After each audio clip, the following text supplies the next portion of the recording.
নমস্কার, ভালোবাসা এবং আশীর্বাদ জানিয়ে শুরু করছি আমাদের শিব তত্ত্ব। শিব তত্ত্ব নিয়ে একটা সমস্যা দেখা দিয়েছে।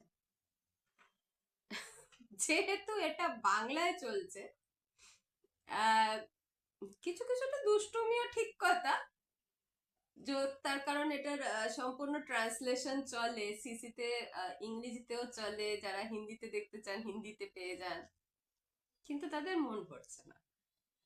সেই জন্য সবাইকার কথা হচ্ছে, আপনি বাঙালিদেরকে বেশি শিখিয়ে দিচ্ছেন। সত্যি সত্যি এটার ওপর আমার কাছে হোয়াটসঅ্যাপ এসছে। আর এখন যেহেতু আমাদের ওয়েবসাইটটা খুলে গেছে, সেজন্য হোয়াটসঅ্যাপ নাম্বারটা সবাইকার কাছে পৌঁছে যাচ্ছে। খুব সুবিধা হয়ে গেছে, কিন্তু ওটা আমার হোয়াটসঅ্যাপ নাম্বার নয়, ওটা শুভমের হোয়াটসঅ্যাপ নাম্বার। আর ওটা শুভম যখন কাজে থাকে সে সময় ওটা সুইচ অফ থাকে বা ওটা সাইলেন্ট মোডে থাকে। সেই জন্য আপনারা যে আমাকে কল করছেন বা আমাকে হোয়াটসঅ্যাপ করছেন, সেটা শুভম যতক্ষণ না বাড়ি আসছে আমি জানতে পারি না। অতএব আপনারা যে কমপ্লেন গুলো আমাকে করছেন, সেগুলো আমি সবকিছু রিয়েল টাইমে পাচ্ছি না। যাই হোক, একটা জিনিস, বাংলাতে এটা চলুক। কারণ আমি যেটা ভেবে এটা বাংলাতে করেছি, সেটার কারণ হচ্ছে আমি বাঙালি বলে বলছি না এটা। বাংলায় সোনাটা বেশিভাবে ফলতো। সোনাটা কিভাবে বেশিভাবে ফলতো? বাংলার প্রতিটি ঘর ভীষণভাবে সমৃদ্ধ ছিল। আজও দেখবেন, যদি কারোর কাছে 2 কাঠা জমি আছে, তো তার বাড়িটা কিন্তু 1 কাঠার উপর। আরেক কাঠাতে সে কিন্তু ফল, ফুল, সবজি এ সমস্ত নিশ্চয়ই তৈরি করে রেখেছে। সেইভাবে একটা মানুষ, তার কাছে 24টা ঘন্টা থাকে, সে যদি 8 ঘন্টা তার মধ্যে বাংলার মানুষ ঘুমোচ্ছে, তার মধ্যে 1 ঘন্টা হলেও সে কিছু না কিছু পড়ছে। একটা সময় পর্যন্ত এইভাবেই চলেছে। আমি যে বাংলাকে চিনি, আমি বাংলা ছেড়েছি 2003-এ। লাস্ট আমি বাংলায় গেছি 2008-এ। 2008-এ না, 2011-তে। তো বুঝতে পারছেন জিনিসটা অনেক দিনকার একটা গ্যাপ আছে। অর্থাৎ এখনকার বাংলা আমাকে দেখতে হয়নি। ভগবান আমাকে অনেক অনেক বাঁচিয়ে দিয়েছেন, যে বাংলার এই অধোগতি যেটা এখন হয়ে রয়েছে, সেটা আমাকে দেখতে হচ্ছে না। আমি যতটা অধোগতি দেখে এসেছি, ততটা আমার কাছে যথেষ্ট ছিল। আমি একটা সময়ের পর আমি বুঝতে পারি যে আমি এখানে থাকতে পারবো না। তার কারণ আমার লজিক মিলছিল না। মনস্তত্ত্ব আমার তখনকার যারা শাসক কালে বসেছিলেন, তাদের সাথে প্রচন্ডভাবে ক্ল্যাশ করছিল। অবশ্য ক্ল্যাশটা করে অনেকদিন আগে থেকে, 96 থেকে যখন আমি ইউনিফর্মেতে, তখন থেকেই আমার সাথে ক্ল্যাশ আছে। আবার আমার বাবা পুরনো পলিট ব্যুরো মেম্বার ছিলেন, তাই ক্ল্যাশটা আরো ভয়ঙ্কর ধরনের হতো। মা ছিলেন কট্টর কংগ্রেসী, ইন্দিরা গান্ধী ছাড়া মা কিছু বুঝতেন না। বাবা ছিলেন কট্টর কমিউনিস্ট। জ্যাঠা, এক জ্যাঠা কংগ্রেসী, তো এক জ্যাঠা সিপিএম। তখন তো তৃণমূল ছিল না। তারপর যখন তৃণমূল আসলো, আমরা তৃণমূল তৃণমূল কিছু দেখিনি, আমাকে দেখতে হয়নি। তৃণমূলকে আমি চিনিও না। মমতা দিদিকে দেখেছি আমি কংগ্রেসে এবং সিপিএম এর সাথে হৃদ্যতা করতে, কিন্তু আমাকে এই পলিটিক্যাল প্যাচকষার মধ্যে আমার পড়তে হয়নি। এটা আমার বিরাট একটা আশীর্বাদ, ব্রহ্ম আশীর্বাদ বলবো আমি। যাই হোক, আমি পুরনো বাংলাকে, মনস্তাত্ত্বিক বাঙালিকে ফেরত পেতে চাই। সেই জন্য আমি ঘরে ঘরে বাংলাটাকে আবার নতুন করে উঠিয়ে আনবার জন্য এটা করছি। আরেকটা, যারা আমার মতন বাঙালি ছিলেন, আমার সমসাময়িক, মানে আমার স্কুল কলেজের যারা আমার ফ্রেন্ডস ছিল, আমার ফ্রেন্ড সার্কেলটা আজকের দিনে পুরোটাই আমেরিকায় এবং আশপাশের দেশেতে বসে আছে। যারা আমার মতন আছেন তারা কেউ ব্যাঙ্গালোরে আছেন, কেউ অন্য জায়গায় আছেন, কিন্তু বাংলায় কেউ নেই। দিল্লিতে প্রচুর আছে আমার বন্ধু বান্ধব, কিন্তু বাংলাতে আজ আর বাঙালি নেই, পশ্চিম বাঙালি নেই। পশ্চিম বাংলার লোককে পূর্ব বাংলার লোকেরা যারা 46-এ এসেছিল তারা আগেই ঝাড়ু মেরে পাঠিয়ে দিয়েছে। এটা আশা করি আমার সাথে অনেকেই একমত হবেন। যারা কেঁদে কোটে রয়ে গেছেন তাদের অবস্থা আরো দয়নীয় হয়ে গেছে। তারা আর কোনোভাবেই নিজেদেরকে ওখানে মানিয়ে নিতে পারছেন না। কিন্তু যখন পিঠটা দেওয়ালের থেকেও এমন ভাবে ঠেকে যায় যে মনে হয় দেওয়ালটা না থাকলে ভালো হতো, দেওয়ালের পরে যদি কিছু থাকতো তো আমি আরেকটু পিছোতে পারতাম, তখন মানুষ এগোনো ছাড়া আর কোনো গতি পায় না। এখন আমার মনে হয় পিঠটা দেওয়ালের যেন ভেতরে ঢুকে গেছে, অর্ধেকটা দেওয়ালের বাইরে আছে বাংলার। তাই এইটাই সময় যখন আগে এগোতে হবে। আর আগে এগোনোর জন্য আধ্যাত্মিক একটা শক্তি বিরাট ভাবে দরকার। কারণ এই আধ্যাত্মিক শক্তি, সনাতনের শক্তিটা না থাকলে আগে এগোতে পারে না মানুষ। এটা আমি আমার নিজের জীবন দিয়ে দেখেছি। যে সময় এমনকি নিজের ছায়াটাও আপনার পিছন থেকে সরে যাবে, সেই সময় আপনি বুঝতে পারবেন যে এই পরমাত্মা কি জিনিস। কারণ তখন যখন আর কোনো কিছু থাকে না, তখন হাত দুটো এরকম জোর হয়ে যায় যে প্রভু আমি সবকিছু করে দেখে নিলাম, আমি আর কিছুতে কিছু করতে পারবো না, এবার হয় তুমি রাখো নয় তুমি ওঠাও, আমি জগন্নাথ। তো শিবকে এই জন্য দরকার। আজকে বাংলায় যতটা শিবের দরকার, হয়তো বিশ্বের কোনোখানে যেখানে যেখানে যুদ্ধ চলছে সেখানে ছাড়া শিবের অতটা দরকার নেই। শিবের জ্ঞানের দরকার, শিবের ভক্তির দরকার, শিবের মনস্তাত্ত্বিকতার দরকার, শিবের তত্ত্ব, 36টা যে তত্ত্ব আছে শিবের, সেই তত্ত্বগুলোর বড় দরকার আছে। যাই হোক, যারা আমার চ্যানেলে নতুন প্লিজ সাবস্ক্রাইব করুন। আর এবার আপনারা মেম্বারশিপ নেবার জন্য তৈরি হন, কারণ এবার সমস্ত কিছু মেম্বার্স অনলি আসছে, যেটা আমাদের গুরুকুল থেকে শিক্ষা দেওয়া হচ্ছে। যারা গুরুকুলে ঢুকছেন তাদের যে শিক্ষাগুলো, তাদের শিক্ষাগুলো মেম্বার্স অনলি ভিডিওতেই আসবে। যেমন দুটো আমরা এনেছি, সেগুলো আমরা শুদ্ধ পিক্টোরাল করেছি।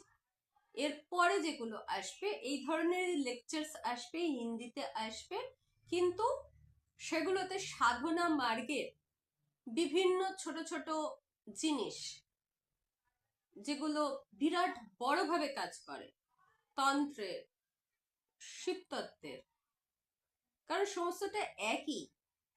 আর এই যে আমরা ভাবি না যে জ্ঞান আলাদা, ক্রিয়া আলাদা, ভক্তিযোগ আলাদা এবং শাক্তযোগ আলাদা, এটা কিন্তু একদম ভুল ধারণা।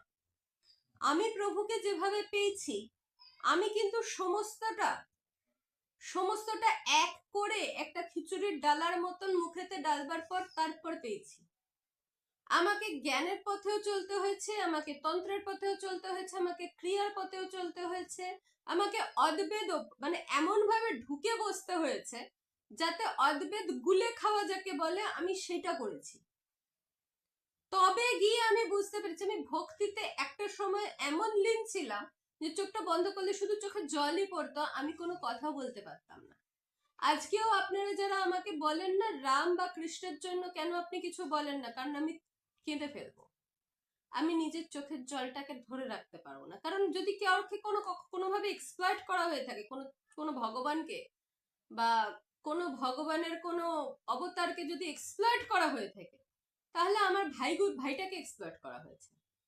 ওটা আবার আমার ভাই, তার কারণ বাই ইটারনিটি একটা সম্পর্ক আছে। এটা যারা আমাকে নিজেদের ধ্যান চক্ষে দেখেছে তারা সাথে সাথে বুঝতে পারবে যে হ্যাঁ আমি কি বলছি। যারা এখনো পর্যন্ত আমাকে চেনেন না, জানেন না, তারা ভাববেন যে এও ওই মাশরুম গুরুদের মতন কিছু একটা ফেলে দিল। যাই হোক, আমি সেটার মধ্যে চাপও না। শিব, আমরা শৈব তত্ত্বের প্রত্যেকটা দ্বারে একটা করে ঠোকা মেরেছি। এবার আমরা ডিটেলিং এ ঢুকবো। আমি আপনাদের কাছে শিব তত্ত্বটা তুলে ধরেছিলাম, তারপর শিবের যে অনুগমনগুলো, সেই অনুগমনগুলো আপনাদের দেখিয়েছি, সম্প্রদায়গুলো দেখিয়েছি, শাস্ত্রগুলো দেখিয়েছি। শিবের মধ্যে বা শৈব ফিলোসফিতে, এই ফিলোসফিটা কিন্তু যতটা ছোট, মানে শিব কথাটা ঠিক দুটি অক্ষরের, কিন্তু এই দুটি অক্ষরের মধ্যে বিশ্ব একসাথে ঢোকানো আছে। ঠিক তেমনি ভাবে যেভাবে আমাদের অন্তরের মধ্যে পরমাত্মার শুদ্ধ জ্ঞান চেতনা সবকিছু আছে, কিন্তু এই পঞ্চতত্ত্বের শরীরটা দিয়ে মহাদেব সমস্ত কিছু ঢেকে দিয়েছে। অহম ব্রহ্মাস্মি আমরা সবাই জানি, কিন্তু অহম ব্রহ্মাস্মি কি করে প্রাপ্ত করব সেই রাস্তাটা আমরা কেউ জানি না। একটা হাতিকে যদি চোখ বেঁধে আপনারা টাচ করেন, তাহলে কেউ হয়তো তার পাটা ধরবেন, কেউ তার নেচটা ধরবেন, কেউ তার সুরটা ধরবেন। তাহলে আপনার কাছে হাতিটা কি হলো? ওই পায়ের সমান মোটা। আপনার কাছে কি হলো? না ওই নেজের সমান পাতলা। আরেকজন কি বললো? আরে না রে বাবা, বড় একটা সুর তো ওটা, ওটা তো শুধু হাওয়া দেয়। গণেশ যে কি সেটা কিন্তু কিছুই বোঝা গেল না। গণেশের মাথাটা কেন কাটা হয়েছিল সেটাও বোঝা গেল না। গণেশকে ওরকম দেখতে কেন, লালুগুলু কেন? যদিও আসলে গণেশ একদমই লালুগুলু নয়, কিন্তু কারণ নরমুণ্ড গণেশের যে স্ক্রিপচার্স পাওয়া যায় সেটাতে গণেশকে একদমই ওরকম লালুগুলু গোলপেট একদমই দেখতে না। আর আমার যতটা জ্ঞান আছে, গণেশকে একদমই ওরকম গোল ভুড়িওয়ালা একদমই ওসে নয়। সে আবার মানে দুষ্টু প্রচন্ড, এটা একদম ঠিক। মানে এত দুষ্টু সে যে বিশ্বকে আঙুলের ওপর নাচিয়ে দেয়। কিন্তু গণেশ ওরকম গোলগাল ভুড়িওয়ালা আমাদের ভত্তু একখানা মানা একটা, সেটা গণেশ নয়। যে আবার গণেশ বুঝতে পারবে সে শিবকে খুব তাড়াতাড়ি বুঝতে পারবে। তার কাছে শক্তি বড়ই নিজের মার থেকেও বেশি আপনের হয়ে যাবে। ঠিক নারদ এবং নন্দী এরা আবার প্রচন্ড ভাবে গণেশের প্রেমী। এরা গণেশকে ভীষণ ভাবে ভালোবাসে। নন্দী শিব এবং দুর্গার প্রথম সন্তান, মানুষপুত্র। নন্দী সেই মানুষটা যে পার্বতীকে বিয়ে করে নিয়ে এসেছিল। তো বুঝতে পারছেন তাদের সম্বন্ধটা কতটা প্রগাঢ়। যে প্রথম পার্বতীকে মাতা বলে দৌড়ে গিয়েছিল, যে পার্বতীর পেছনে এমন ভাবে দাঁড়িয়ে থেকেছে যে তারকাসুর তাকে ছুতে পর্যন্ত পারেনি, নন্দী হচ্ছে সেই শক্তি। একবারে সে ৩ কোটি পঞ্চাক্ষরী জপ করে এবং একবারে সে তার একটা মানুষ অনুভূতি প্রাপ্ত করে। আজকের দিনে প্রচুর লোক নন্দিত্ব প্রাপ্ত করতে চায়। শিব না হলে পারলে অন্তত শিবের বাহন তো হই।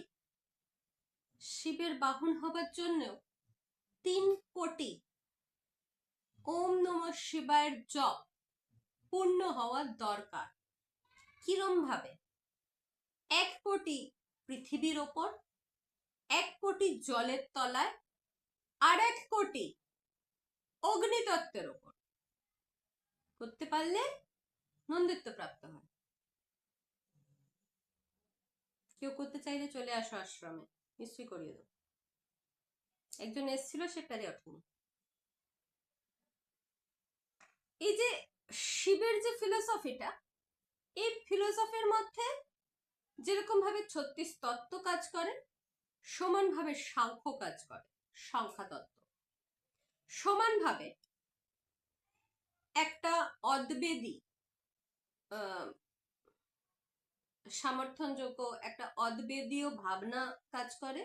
তার সাথে সাথে ডুয়ালিজম বা বৈদিক তত্ত্ব কাজ করে। অদ্বৈত যেখানে কোনো ধরনের আকারের দরকার নেই নিরাকারকে প্রাপ্ত করবার জন্য, সেই সাধকদের জন্য এটা দরকার যারা আকার তত্ত্বকে খুব ভালোভাবে নিবিড়ভাবে বুঝতে সমর্থতা পেয়েছেন। আপনি যদি আকারের আগে নিরাকারেতে লাভ দেওয়ার চেষ্টা করেন, সেটা আপনি পারবেন না। আবার অনেক বাচ্চার মধ্যে আপনারা দেখবেন তারা প্রথম থেকেই নিরাকারবাদী। আপনারা ভাববেন যে ভাই, আমি কিন্তু এথিস্টদের কথা বলছি না এখানে, যারা একদমই কিছু নেই বলে ভাবে তাদের কথা আমি এখানে বলছি না, সেটা একটু কেমিক্যাল লোচার ব্যাপার। যাই হোক, ওদেরকে চোখের সামনে বসিয়ে যতক্ষণ না দেখাচ্ছি যে হ্যাঁ এই দেখ, এইটা আকার আর এইটা নিরাকার, ততক্ষণ পর্যন্ত তারা বুঝতে পারে না। কিন্তু আমি এই কাজটা অনেকবার করেছি, অনেক জায়গায় করেছি, অনেক দেশে আলাদা আলাদা ভাবে করেছি, প্রমাণ করে দিয়েছি তাদের ভগবান আছে। যাই হোক, সেই জন্য দুটো ফিলোসফি তৈরি হয় এবং দুজনে দুটো পরম্পরায় সাথে সাথে আছে। এরই সাথে অদ্বৈতেই বৈষ্ণববাদ আসছে। এবং এটা কোন বৈষ্ণববাদ? এ কিন্তু শিবকে নিজের শত্রু ভাবে না, এ কিন্তু শিবের পরম শুভার্থী, যাকে ছাড়া তার এক কণাও চলে না। আমি এই যে আমাদের ভিডিওটার আগে যে ছবিটা দিই, শিব, সতী মানে দুর্গা এবং নারায়ণ বসে আছেন একসাথে, এটা কিন্তু আমি এমনি এমনি দিই না, এটাই শিব পরম্পরা। শিব আর নারায়ণের মাঝখানে কিন্তু আমি উঁচু আর তুমি নিচু এটা নেই। অতএব তার এই দুই লাইনেজের মধ্যে, এটা দুটো কিন্তু গুরু পরম্পরা, এই দুই গুরু পরম্পরার মধ্যে কোনো বিভেদও নেই। এবার আমি বলছি এটা গুরু পরম্পরাটা কিরম ভাবে। শিবের পরে কিছু নয়, এটা শিব আগে বা বিষ্ণু আগে, এই রাস্তাতে যাবেন না। কারণ ব্রহ্মবৈবর্ত পুরাণ এবং শিব পুরাণ, এই দুটো পুরাণকে এই দুইটো ফিলোসফির একদম প্রধানে রাখা হয়। বৈষ্ণববাদের মধ্যে ব্রহ্মবৈবর্ত পুরাণকে সব থেকে উপরে রাখা হয় এবং শৈব মতেতে শিব পুরাণকে নিজেদের চূড়ামণি হিসেবে রাখা হয়। এবং দুটোতেই একটা কথা কিন্তু সমানভাবে আপনারা পাবেন, যদি তুমি নিজের সাধনার মধ্যে শিব এবং বিষ্ণুর মধ্যে কোনো ধরনের ডিফারেন্সিয়েশন করেছ, কোনো ধরনের পার্থক্য নির্ণয় করেছ, বা কেউ কারোকে বড় এবং কারোকে গালি দিয়েছ, তাহলে তোমার আধ্যাত্মিক জীবন ওইখানেই পরিসমাপ্তি হয়ে যাবে। তারপরে তুমি যতগুলোই জনি পাও না কেন, তোমার আর রাস্তা খুলবে না। এবং এই জিনিস একজনকার করানো হয়েছিল, তাকে করিয়ে দেয়া হয়েছিল। ইন্দ্রের ম্যানিপুলেশন ছিল, কারণ ইন্দ্রের ম্যানিপুলেশন ছাড়া তখনকার দিনে বিশেষ কিছু হতো না। তো ইন্দ্রের ম্যানিপুলেশন যদিও ছিল, কিন্তু তার পরবর্তী 10টা বংশের পর গিয়ে তারপরে একজন সিদ্ধ পুরুষ আসেন, যিনি পুরো বংশটার আবার নতুন করে উত্থাপন করেন। রাজা নিমি, রাজা নিমির কাহিনী আপনারা গুগল করবেন, গুগল করতে পাবেন। যদি রামায়ণ এবং মহাভারত যদি পড়েন তাহলে রাজা নিমি পাবেন। যাই হোক, আমাদের আজকের ব্যাপারটা ঠিক ওইখানে ঠিক নয়। এই মোনোইজম আর রিয়েলিজম মানে অদ্বেদের ভাবে একদম নিরাকার তত্ত্ব এবং সাকার তত্ত্ব, ভেদ কোথায়? সাকার না হলে নিরাকার হয় না, আবার নিরাকার থেকেই সাকারের জন্ম। শ্রী রামকৃষ্ণদেব নিজের কথামৃততে খুব সুন্দর করে জিনিসটার এক্সপ্লেনেশন দিয়েছেন। এই যে তুমি মূর্তিতে পুজো করছো, এই মূর্তিটা তোমার কে? মূর্তিটা যদি তোমার মা হয়, তাহলে মাকে যখন তুমি চোখের সামনে দেখছো না, তখন কি তোমার মা নেই? তোমার মা তো আছে। তো যখন চোখের সামনে নেই তখন তিনি নিরাকার, আর যখন তিনি তোমার চোখের সামনে রয়েছেন মূর্তির রূপে, তখন তিনি সাকার। আমাদের ভারতীয় সম্প্রদায়ের মধ্যে, সনাতন সম্প্রদায়ের মধ্যে যখন কোনো মূর্তির পুজো হয়, তখন সর্ব অগ্রেতর কি হয় না, প্রাণ প্রতিষ্ঠা হয়। একদম রিসেন্ট ইভেন্টের মধ্যে হচ্ছে রামলালার প্রাণ প্রতিষ্ঠা। ওকে ছাড়া তো কিছু বলতেও পারি না, ওর কথা এসেই যায়। রামলালার প্রাণ প্রতিষ্ঠাটা আপনারা সবাই দেখেছেন, সবাই খুব ভালোভাবে ওটা দেখেছেন বলে আমি এটা রেফারেন্স দিচ্ছি। রামলালার মূর্তিটা যেটা আসে, স্থাপনা হয়, ওইটার আগের ছবিটা মানে মূর্তি স্থাপনার আগে রামলালার যে মূর্তিটা ছিল সেটা সামনে নেবেন, ওটা গুগলেতে আছে, এবং প্রাণ প্রতিষ্ঠার পরের মূর্তিতে দেখবেন ডিফারেন্সিয়েশনটা। আমি দেখবো, আমি যদি পাই তো আমি দুটো ছবি আপনাদের সামনে রাখছি এই সময়, তাহলে পরে ডিফারেন্সিয়েশনটা হবে। আপনারা দুটোতে ডিফারেন্সিয়েট করতে পারবেন। রামলালার প্রাণ প্রতিষ্ঠার পর মূর্তিতে একটা আলাদা ধরনের হাসি খেলে যায়, একটা চোখগুলো যেন মনে হচ্ছে আরো জলজলে হয়ে গেল। সেটা কিন্তু মূর্তিটা যখন রাখা হয়েছিল, যখন প্রাণ প্রতিষ্ঠা হয়নি, তখন তার মধ্যে ছিল না। এটা আমাদের থেকে, আমাদের বাঙালিদের থেকে ভালো কে জানে বলুন? যখন মা দুর্গাকে নিয়ে আসা হয়, তখন মা দুর্গার মুখের মাধুরী আর ওই 5 দিনের পুজোতে মা দুর্গার বা জগদ্ধাত্রী বা যে কোনো পুজোতে আমরা যখন পুজোতে বসছি, তার মধ্যে যে অরাটা রয়েছে, যে তেজটা রয়েছে, একবারও কি আপনাদের মনে হয়েছে যে হ্যাঁ ওখানে আমাদের দেবী নেই? ওই মূর্তির দিকে যখন চোখেতে চোখটা রেখে, যখন হাতটা জোর করে, দুটো হাত জোর করে যখন প্রার্থনা করছেন, তখন কি একবারও মনে হয়েছে যে মা দুর্গা আপনার কথা শুনছেন না? বাড়ির নিজের ঘরের মন্দিরের মধ্যে যে দেবী দেবতা আছে, তাদের যখন প্রাণ প্রতিষ্ঠার পরে একবারও কি মনে হয় যে তারা প্রাণহীন? এরকমই একটা ঘটনা রামকৃষ্ণ দেবের সাথে হয়েছিল, যখন শ্রীকৃষ্ণের হাত ভেঙে গিয়েছিল বলে রানী ভেবেছিলেন যে মূর্তিটি বদলাবেন। রামকৃষ্ণ কোনো কিছু না ভেবে এক কালে একটা ঠাপটে থাপ্পড় মেরেছিলেন। তখনকার গুরুরা এত ভাবতেন না, আমিও ভাবি না, ভুল করলে থাপ্পড় খেয়েও যায় লোকে। তো বলেছিলেন তোমার বাচ্চা, তোমার জামাইয়ের হাতটা ভাঙলে কি তুমি জামাইটা বদলে আনবে? হাত ভেঙে গেছে, কি হয়েছে? হাতটা জোড়ো। তুমি বসে বসে এখানে বসে বসে ভাবছো যে হ্যাঁ তুমি ওর মূর্তি চেঞ্জ করবে, ওর প্রাণ নেই? খুবই সাধারণ কথা। সমস্তটা আমাদের মনে জোর, আমরা মনের মধ্যে তাকে প্রতিষ্ঠা করি। তো আমাদের মনের মধ্যে যে সংকল্প নিয়ে আপনি মনের মধ্যে তাকে বসিয়েছেন, সেটাই তো কাজ করবে। আমরা যখন 36টা তত্ত্ব বলি, এর মধ্যে শুদ্ধ তত্ত্ব হচ্ছে 5টি, যেটা শিব নিজে হাতে তৈরি করেছে।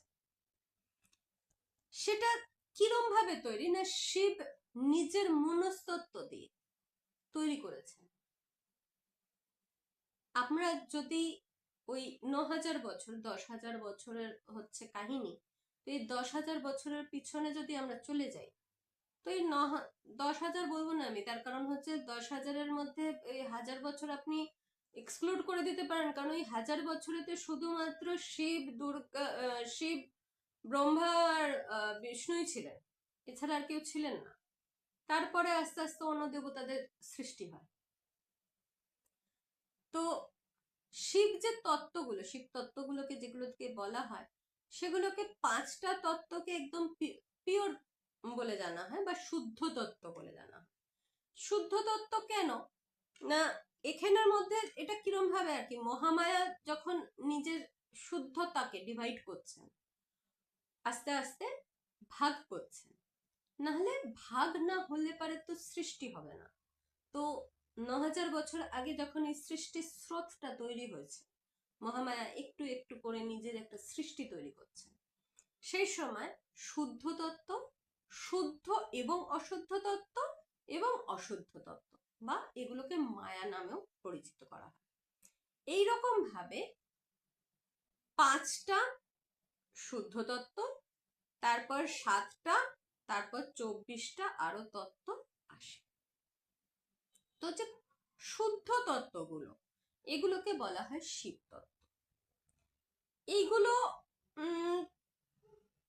5টা পঞ্চক্রিয়ার্থী বা পঞ্চ আকৃতীয় বলা হয়।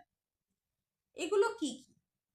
এগুলো হচ্ছে সৃষ্টি, তার পালন, তার ধ্বংস, তার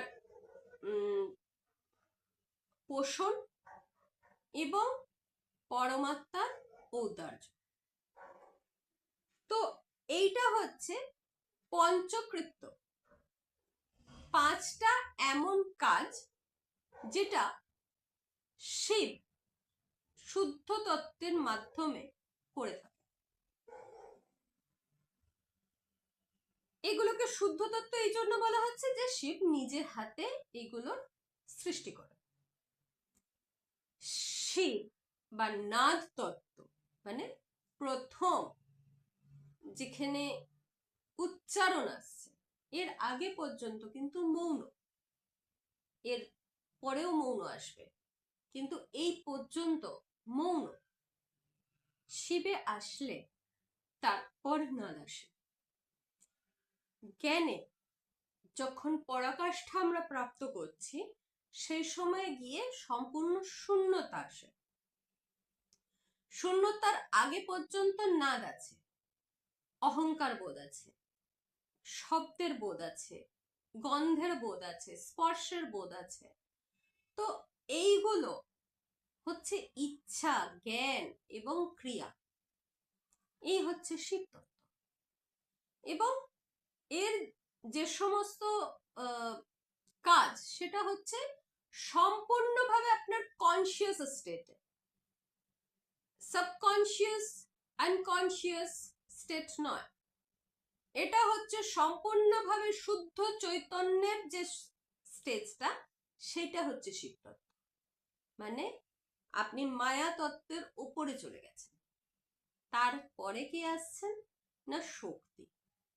শক্তি তত্ত্বতে কি হচ্ছে না বিন্দু তত্ত্ব। আগেরটা ছিল নাদ তত্ত্ব, এটা হচ্ছে বিন্দু তত্ত্ব। বিন্দু তত্ত্বতে শিব এবং শক্তি একসাথে রয়েছে। এখানেতে ওদের মাধ্যমে যে পারস্পরিক, এর পরে নিচের যে স্টেজেস গুলো, সেইগুলোর ক্রিয়েশন হচ্ছে। এখানে তারা এক, অভিন্ন এবং ভিন্ন। তারা এক মানে তারা এক না হওয়া পর্যন্ত তারা ভিন্ন নয়। একটুখানি কমপ্লিকেটেড লাগতে পারে, কিন্তু এটা আবার আপনারা একদম ওই রাটা হুয়া জিনিস আমাদের গলার মধ্যে, যে শিব এবং শক্তি যেভাবে তারা এক, শক্তি একা যখন দাঁড়িয়ে আছে, সে কিন্তু শক্তিধারী, কিন্তু তাকে ছাড়া শিব হচ্ছে সব। পুরুষের বা শিবের নিজস্ব কোনো ক্ষমতা, নিজস্ব কোনো কর্তৃত্ব নেই। তার শক্তি যতক্ষণ না তাকে জড়িয়ে ধরছে, ততক্ষণ পর্যন্ত সে ক্রিয়াশীল নয়। তার কারণ কি না, ইচ্ছা থাকা সত্ত্বেও আপনি কাজটা করতে পারবেন না, আপনি ক্রিয়া করতে পারবেন না। ইচ্ছা, ক্রিয়া এবং জ্ঞান আপনার তিনটেই রয়েছে, মানে ইচ্ছা রয়েছে, জ্ঞান রয়েছে, ক্রিয়া করবার ক্ষমতাও রয়েছে, কিন্তু আপনার কাছে শক্তি নেই। তখন আপনি কি করবেন? আপনাকে এক জায়গায় বসে থাকতে হবে। যতক্ষণ না আপনি শক্তিকে প্রাপ্ত করছেন ততক্ষণ পর্যন্ত আপনার ইচ্ছা, ক্রিয়া এবং জ্ঞান কোনোই মানে রাখে না। সেজন্য বলা হয় শক্তি ছাড়া শিব হচ্ছে সব। আমাদের সনাতন ধর্মের সমস্ত কিছু হচ্ছে তন্মাত্রিক, মানে এগুলোকে আপনি মেটাফরিক্যাল বলতে পারেন। মেটাফরিক্যাল, লাইক পাশ থেকে মেটাফরিক্যাল তো বলে দিল, সেটা বাংলাতে বলতে পারবে না ও। বলছি বাংলায় ও ইংলিশ ট্রান্সলেশন করছে আমার পাশ থেকে। ওটা হচ্ছে এমন একটা তত্ত্ব যেটা আপনি চোখের সামনে দেখতেও পাচ্ছেন, আবার একদম চোখেতে নেইও। যেরকম একটা ধরুন, আপনি হাওয়া তো শুধু বুঝতে পারছেন, হাওয়াটাকে আপনি দেখতে পাচ্ছেন না, তার মানে কি হাওয়াটা নেই? হাওয়াটা আছে, ওটা মেটামর্ফ করছে। ওটাকে চোখের সামনে থাকা সত্ত্বেও একটা কিছু দিয়ে আড়াল করে দেওয়া হচ্ছে। ওই জন্য বলা হয় না, চিন্মনের পর্দা রয়েছে, শিবকে আমি দেখতে পাচ্ছি না, কারণ মায়াতে আগলানো আছে। মায়া নিজের একটা ওই ওড়না দিয়ে যেন শিবকে ঢেকে রেখে দিয়েছে, জ্ঞানকে আসতে দিচ্ছে না মায়া। কারণ এটাই হচ্ছে মায়ার কাজ, মায়ার তত্ত্বটাই হচ্ছে এটা। জ্ঞান এবং ক্রিয়া, এর ওপর সব থেকে বেশি যিনি ক্রিয়াশীল তিনি হচ্ছেন শক্তি। এরপর যেটা আসে সেটাকে বলা হয় সাধক্ষা। সাধক্ষ বা সাধক্ষা, এটা হচ্ছে আত্ম বা অহম। এই যে অহম ব্রহ্মাস্মি আমরা যেটা বলি, আত্মের বোধ, আমি, আমি কে না, আমি হচ্ছি আত্মা, আত্মার বোধ, এইটা হচ্ছে সাধক্য। এটা ক্রিয়া শক্তি, জ্ঞান শক্তি, এই দুটো যতক্ষণ না একটা ইকুইলিব্রিয়ামের মধ্যে আসছে, মানে দুটো যখন এতক্ষণ না একদম সেম সেম হচ্ছে, ততক্ষণ পর্যন্ত সাধক্য তত্ত্ব আসতে পারে না। তো এইরকম ভাবে ঈশ্বর তত্ত্ব, শুদ্ধ বিদ্যা, এগুলো আসে। তো এই হচ্ছে পাঁচটা শুদ্ধ তত্ত্ব। তারপর আসে মায়া, তারপর আসে পাঁচ পঞ্চুক, তারপর আসে পুরুষ, তারপর চার ধরনের অহংকার, তারপর আমাদের সেন্স অর্গান যেগুলো সেগুলো, গন্ধ, স্পর্শ, এইগুলো। তারপর আসে আমাদের বুদ্ধি, সাবটেল এলিমেন্টস যেগুলো, এগুলো হচ্ছে সাধারণ ব্যাপার। এই সমস্তগুলো ধরে হচ্ছে আমাদের সমস্ত 36টা তত্ত্ব, যেটাকে আমরা সাবটেল এলিমেন্ট বলছি। সেগুলো হচ্ছে কি না, গন্ধ, রস, রূপ, স্পর্শ এবং শব্দ। তারপরে যেগুলো পঞ্চভূত, পৃথিবী, জল, তেজ বা আগুন, বায়ু এবং আকাশ, আমরা এই পঞ্চতত্ত্ব দিয়ে তৈরি। তো এই পঞ্চভূতের সাথেও আমরা শিব তত্ত্বের মধ্যে শিব, মায়া এবং এই 36 তত্ত্ব, এই দিয়ে আমরা এবার ইন ডিটেল যাওয়া শুরু করব। তো এই যে আমরা এগুলোকে ধরছি, এই যে আমাদের ওপরের যে পাঁচটা জ্ঞানেন্দ্রিয় এবং পাঁচটা কর্মেন্দ্রিয়, এগুলোকে তন্মাত্রা বলা হয়। কিছু কিছু জিনিস, কিছু কিছু টার্মস আমি এখন ক্লিয়ার করে দিচ্ছি, এর পরে কিন্তু আর এগুলো গিয়ে আমি বলবো না, তার কারণ ওটা আমি যখন বলবো তখন আমি ফ্লোয়েতে বলে যাব, হয়তো তখন আমি ওটাকে এক্সপ্লেন আর করবো না। তখন আমাকে প্রশ্ন পাঠিও না যেন তোমরা যে তন্মাত্রা মানে কি, তখন বলবো অমুক এপিসোডে আছে, দেখে নাও। তো এইরকম ভাবে মূল প্রকৃতি যিনি, তার মধ্যে থেকে মায়া প্রকৃতি এসে ইভলভ করছে কিসের না, তিনটে প্রিন্সিপাল, যেটা হচ্ছে কাল, নিয়তি এবং কলা, এদিকে বলা হয় মায়ার বাচ্চারা, ছেলে এবং মেয়ে। এর মধ্যে কাল হচ্ছে পুরুষ, নিয়তি সময় দিয়ে বুঝতে পারছো যে মহিলা, এবং কলা, কলা হচ্ছে না পুরুষ না মহিলা। তো এরা যেরকম ভাবে পরম প্রকৃতির অধীন, যেহেতু মা, আবার এরা সাধু, কারণ কাল এবং নিয়তি কারুর জন্যে বা কারুর পক্ষে কখনো কাজ করে না। কলা, কলা শুধুমাত্র জ্ঞান দেয়। কলা তখনই তোমার জন্য কাজ করবে যখন নিয়তি তোমার দিকে। অর্থাৎ এই ভাই বোনরা বড় সংযুক্ত, একজন থাকলে আরেকজন থাকবে, আরেকজন থাকলে আরেকজন থাকবে না। কিন্তু কাল, কাল এমন একজন যে সব জায়গায় সমানভাবে রয়েছে, এবং তুমি দেব দানব মানব যক্ষ রক্ষ যে কোনো জীবজনিতেই হও না কেন, কালের ইম্প্যাক্ট তোমার সবার উপর সমানভাবে পড়বে।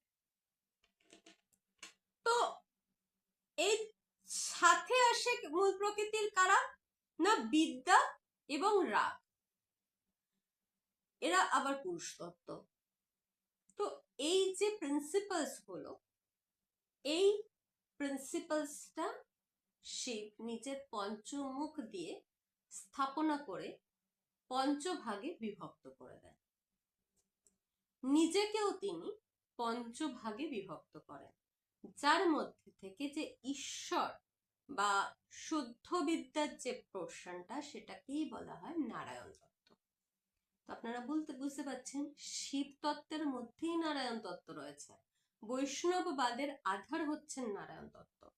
দুটোকে আপনি যদি ভাবেন যে জল থেকে আপনি জলের জলজ তত্ত্বকে আলাদা করবেন, বা আগ্নেয় তত্ত্বর মধ্যে থেকে তার যে তাপসটা আছে, মানে হিটটা যেটা আছে, সেটাকে আপনি আলাদা করে নিলেন, উষ্ণতাকে সরিয়ে দেবেন, এটা কি সম্ভব? এটা তো সম্ভব না। তাহলে আপনি শিবের থেকে নারায়ণকে আলাদাটা কি করে করবেন? এরা দুজনে এমন যে একজন আরেকজনকে ছাড়া থাকবে না, আরেকজন আরেকজনকে ছাড়া থাকবে না। তো আপনি দুটোকে আলাদা কি করে করতে পারছেন? করা সম্ভবই নয়। এইটা দর্শাবার জন্যই কিন্তু নারায়ণ স্ত্রী রূপ ধারণ করেছিলেন, যাতে পরবর্তী সাধকেরা এটা বুঝতে পারে যে শিবকে পাওয়ার জন্য সতী হওয়া দরকার, শিবকে পাওয়ার জন্য পার্বতীর গুণ থাকা দরকার, তবে গিয়ে শিবকে পূর্ণভাবে প্রাপ্ত করা যায়। কিন্তু সেটা ওইভাবে, আর তারপরে পরবর্তী যে প্রজন্ম যেগুলো, সেগুলো ওইভাবে সাধকরা বোঝাতে পারেননি বা বোঝাতে চাননি। তখনকার যা জিওপলিটিক্যাল বা পলিটিক্যাল যা সিচুয়েশনস থেকেছে, এটাকে ডিভাইড হতে গেছে, এবং একটা নর্থ ডিভিশন বেরিয়েছে, একটা সাউথ ডিভিশন বেরিয়েছে। একটা সময়তে এই শিব শৈববাদ এবং বৈষ্ণববাদের মধ্যে বিরাট লড়াই হয়েছে। দুই রাজায় একজন আরেকজনকে কেটে ফেলেছে, এরকমও গেছে। আর এই বিভেদটা হচ্ছে অজ্ঞানতার কারণে। অনেকে বলে যে শৈবজম নাকি আমাদের সনাতন ভাবে আসেনি, এটা নাকি আরিয়ানসরা নিয়ে এসেছে, যেটা আজকের হিস্টোরিক্যাল ডেটিং এতে অলরেডি মানে এস্টাবলিশড হয়ে গেছে যে এই যে আরিয়ান সভ্যতা নাকি বাইরে থেকে এসেছিল। এই ধরনের কোনো কিছু ছিল না, যা কিছু ছিল তা ভারতবর্ষেরই ছিল। আরিয়ান বলে আলাদা করে কেউ কিছু আসেনি নিয়ে। যাই হোক, শিবের গিরিশ, ঈশান বা মহেশ্বর, এই যে নামগুলো, এইগুলো কিন্তু আমরা বেদের শুরুর দিকে পাই না, এগুলো আসে পরবর্তীকালে। বেদের শুরুতে আমরা শিবকে পাই কি না রুদ্র অবতার হিসাবে, সেখানে তার নাম হচ্ছে রুদ্র। 11 রুদ্রের মধ্যেই তার প্রাকস্য। যখন সৃষ্টি হয় তখন ধ্বংস আসবে। তো ধ্বংস আসার মানেই হচ্ছে যে মৃত্যুকে সামনে নিয়ে আসতে হবে। ডেথ বা মৃত্যু হচ্ছে শাশ্বত এমন সত্য যে সত্যকে ছাড়া জীবনকে অনুভব করা সম্ভব নয়। সমস্ত জিনিস যেটা সৃষ্টি হয়েছে তা নষ্ট হবে, যা সৃষ্ট তা নষ্ট, যা সৃষ্টি হচ্ছে একদিকে। ওই জন্য মহামায়ার একটা ধরনের রূপ আছে, অনেক সাধক সেই রূপটার আরাধনাও করেন এবং অনেক জায়গাতে লিঙ্গায়ত প্রাধান্য এটা অবশ্য, যে একদিকে মাকে দেখানো হয় সৃষ্টি করছেন, আরেক হাতে মা ধ্বংস করছেন। যেরকম একদিক দিয়ে তার পেটের ভেতর থেকে বাচ্চা বেরিয়ে আসছে, আরেক দিক দিয়ে তিনি মুখে তেরম ভাবে তারই সৃষ্টি যে ব্রহ্মাণ্ড সেটা খেয়ে চলেছেন। এবং সেই জন্যই বলা হয় যে সে সর্বভুকা, সর্বসময় তার মধ্যে খিদে রয়েছে। কালীকে বলা হয় যে ব্রহ্মাণ্ড গ্রাস করে নেয়। আমরা শক্তির এমন একটা পর্যায়ে আসবো, যখন আমি 10 মহাবিদ্যা বলবো, তখন এমন একটা পর্যায়ে আসবো সেখানে তিনি বৈধব্য রূপেতে বিরাজমান, তিনি নিজের শিবকে পর্যন্ত খেয়ে নিয়েছেন। যাই হোক,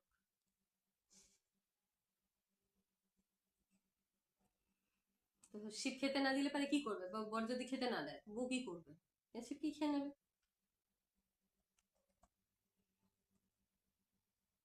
আমরাও এক এক সময় ঘরেতে এই ধরনের কীর্তি করে বেড়াই। যাই হোক, অনেকখানি বলে নিয়েছি আজকে। এমনিতেও আজকে আমি এই কারণেই আমার আজকে করিনি, তার কারণ আমি অতটা কথা বলে উঠতে পারছি না।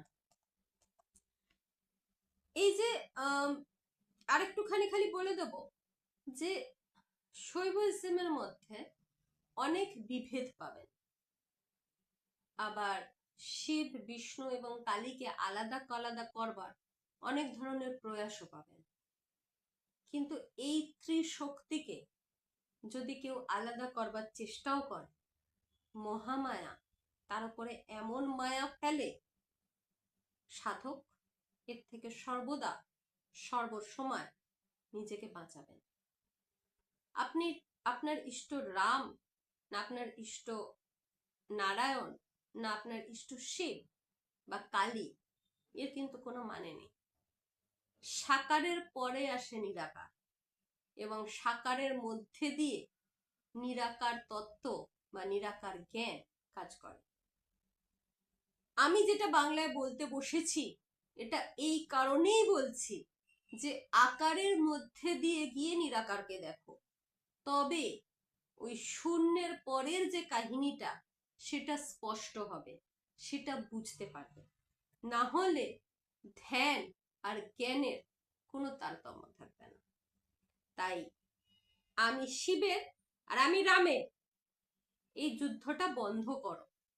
এটা কেন বানানো হয়েছিল না, যতক্ষণ বিভেদ থাকবে, যতক্ষণ তুমি বেটে থাকবে, ততক্ষণ পর্যন্ত অন্য কেউ তোমার উপর রাজত্ব করবে সমানভাবে। যতক্ষণ তুমি শিবেতে, রামেতে, কালীতে যুদ্ধ করতে থাকবে, ততক্ষণ মায়া তোমার উপর ক্রিয়াশীল থাকবে, ততক্ষণ পর্যন্ত তুমি মায়ার বন্ধনকে ভাঙতে পারবে না, জ্ঞানের পর্যায়েতে উত্তীর্ণ হতে পারবে না। প্রবলেমটা কোথায় বাবা? একজন তো হচ্ছে পুরুষ, মানে বাড়ির হাজবেন্ড, আরেকজন হচ্ছে তার স্ত্রী, আরেকজন হচ্ছে তার শালা।